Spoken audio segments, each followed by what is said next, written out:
Marketing is the ultimate act of kindness. If you really care, you would share what you do. Marketing is the way we present ourselves, and there's so many mediums we can do it through. It's the ultimate shame that we are better than our competition, yet we don't market accordingly. Did you garner their attention? Is there a desire to work with you? Are you addressing a pain they need? That's what I write about in this book is how to stand out, but also how to be true to yourself. Good day, everyone. It's Dr. David Phelps of the Freedom Founders Mastermind Community and Dentist Freedom Blueprint Podcast. Today, I get to bring back one of my favorites, and certainly should be one of your favorites, Mr. Mike Michalowicz. Mike, sir, how are you doing today? I'm doing well, Dr. David. Good to be back with you, sir. Always well. I get to preface this by saying, I have the opportunity, as you do, to meet a lot of influential people. I do a lot of interviews of people, but I actually know you. Not just right. I know you're not just a great guy, because you are not just a prolific writer and someone who really understands the business entrepreneur mindset, but I've been in rooms with you where I've watched you take your ideation and take the complexity of business. Because look, anybody who's out there on the street today running any kind of a business, it's a complex world. It's a world with a lot of pivots and turns, and there's so much we have to try to figure out how to do this stuff.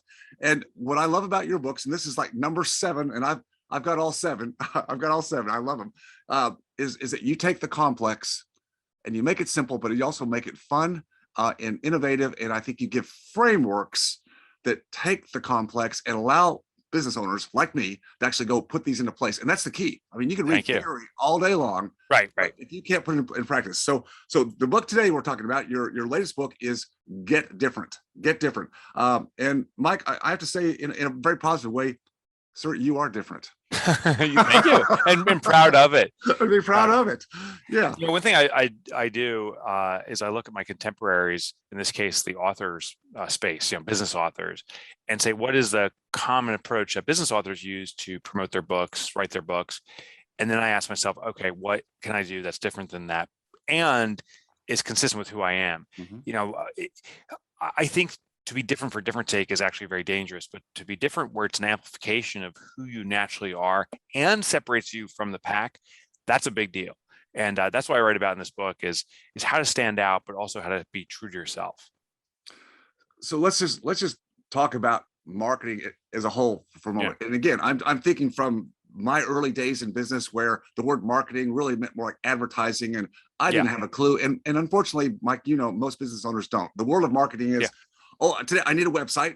I need to get somebody to do SEO for me. I need a Facebook page and maybe some other social media pages. I need a sign on my brick and mortar. I need a logo.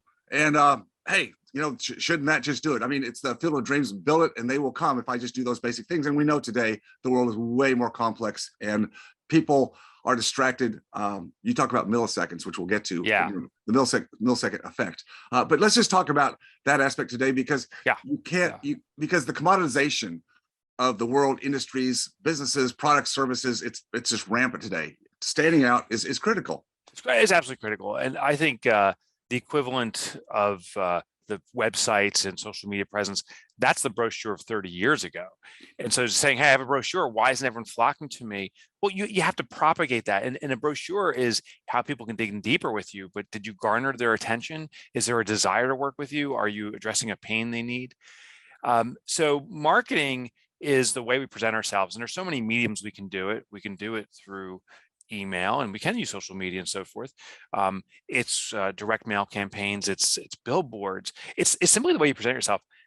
I remember my first business where I simply had the trifold brochure and was shocked people weren't coming to me.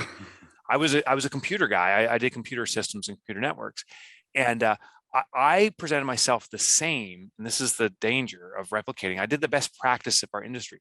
I presented the same as my competition. I had all the certifications. I had all the proof. I was really great at what I did. I was the best in my market. And so did my competition. They made the same argument. We had our big oversized suits. We looked like lanky living scarecrows.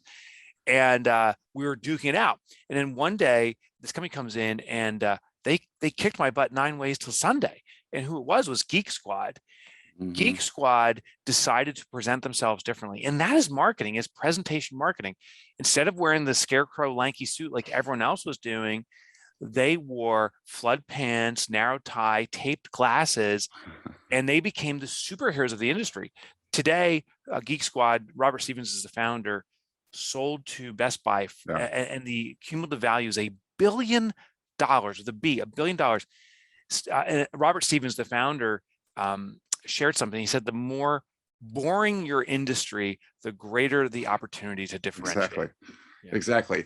You know, and I think about that, and this is a generalization, of course, but I think in the world we could find that the best marketers, those who do differentiate, who do stand out, Geek Squad being a prime example, maybe not necessarily has the best services. Now, I'm not. No, and I would argue they suck. I would say they suck. But you know what I'm saying is the best marketers oftentimes don't, but the best people who should have their services and products out there, they're hidden. It kills me. Yeah. So before COVID, I was doing a lot of live presentations. Now it's gone virtual, but I've been asking people the same question. I say, I ask small business owners, that's who I speak to, are you better than the competition? Unequivocally, is that true? And the hands jump up, and I agree with them. The owner is integrated into the business. They care about the outcome. They're often providing the service behind the sale. They're learners. You know, if someone's listening to your podcast right now, David, clearly they're differentiating themselves from the mass who just is trying to plug through another day. You care more and you're integrated more. That's better. And I say it's the ultimate shame that we are better than our competition, yet we don't market accordingly. Because if the client needs something, they're going to find a solution for it. But if they don't find us and they find an inferior alternative, that is to the detriment of the customer. It's the customer's problem, but it's our fault for not having marketing accordingly. I would argue marketing is the ultimate act of kindness. If you really care, you would share what you do. 100%. So I got to ask you a specific question that will resonate with a lot of my listeners. You know, I'm a former dentist. I'm still card carrying. Still trying to move through the 12 steps. I like that. The 12 steps to move out. But no, this is my tribe. Now we have a lot of entrepreneurs in other areas that have found us because I don't talk about clinical anything. It's all about, you know, the business of, and that's what we're talking about today. So I know you have teeth because I've seen them. I know you probably have seen a dentist in your life. So it's a very staid, a very professional profession and it's very industry specific. The industry says this is who you are, this is how you look, it's how you show up. Just from your experience outside, a customer, a patient looking in, I mean, what's one or two, three things just from your perspective as a patient that a dentist might think about doing to show up differently? Don't send me a birthday card with a tooth on it saying time to come in for your cleaning. The first thing to do is look at the established way that your contemporaries, your competition is marketing. And that's what not to do. It's called habituation. From the prospect's mind, when I see a repeated stimulus that's the same and it's not relevant to me the first time, I won't even consider it the second time. The first time I got an email that said, "Hey friend," it led off of "Hey friend." I was like, oh my God, who's this friend that's calling me friend? They don't even call me by my first name. They like me so much. And as I read through, I'm like, oh, this is irrelevant, smarmy marketing. I've never read a "Hey friend" since. Well, in our dental practices, don't send that. You know what? Send a real birthday card saying, "Hey, just wishing you a happy birthday. Hope you celebrate." And you know what? If you want to play a health spin, say you have healthy teeth, why don't you have sweets on us? Here's a coupon to the local place. Because you've cared for yourself. So instead of saying like, this is a call to come in, this is a call to celebrate. Just that alone is different. The second thing is to do vendor networking. Where does someone go when they need dental care? And you can specialize in verticals. Maybe, and I'm just kind of riffing here, but someone who's on television or a celebrity really cares about their presentation. Why aren't you connected with all the agents that represent these people? And you can market to them, and then you can build a package around them. Once you know a specific community you're targeting, then you can start speaking their language. Right. Because most of us just say, I care for everyone. Our marketing becomes very bland because it has to attract everyone. And so it has to be very surface level. But the more narrow you go, you can speak to exact and specific needs on presentation or health or different elements. So know who you're talking to. Don't do what everyone else is doing. And those two things alone are going to give you a big leg up. You're so right about the fact that too much marketing is so generic, and it's the hey friend. If somebody can't and let's go to milliseconds next, but in that moment where my eyes or my ears are attracted to something, if that's not speaking to me, David, in some form or fashion that says I'm unique to you, or I'm a unique person, which I am, then like you said, I pass it by. It's the habituation. I see that stuff everywhere. So milliseconds. How do we deal with that millisecond capture? What does that look like? I think the most fascinating part of the research, at least for me, that I did for this book, was how our brain processes information. And so right now, David, in front of you, for the individuals listening, if you look around the space you're in, there's thousands of stimuli that's around you, things that can grab your attention. I'm just grabbing some here. I got a calculator sitting on my desk, but I'm not paying attention to it. Now I am, because I picked it up, but I'm not paying attention to it, because if I was, I'd be distracted, and multiply that by thousands, and we would be living in constant distraction. It would actually compromise our survival. So our brain, at the base of it, there's a thing called the reticular formation. It has multiple elements, but it's like a web, both a figurative web, but also a literal web at the base of our brain, preventing inputs to come through. The only three inputs it allows through are threats. You know, if I plop down a gun and say, hey, Dave, let's go a little bit longer in this conversation, guarantee I got your attention. It may not end well. You'll probably punch me in the face and kill me in response, because you'll go into the fight or flight mode.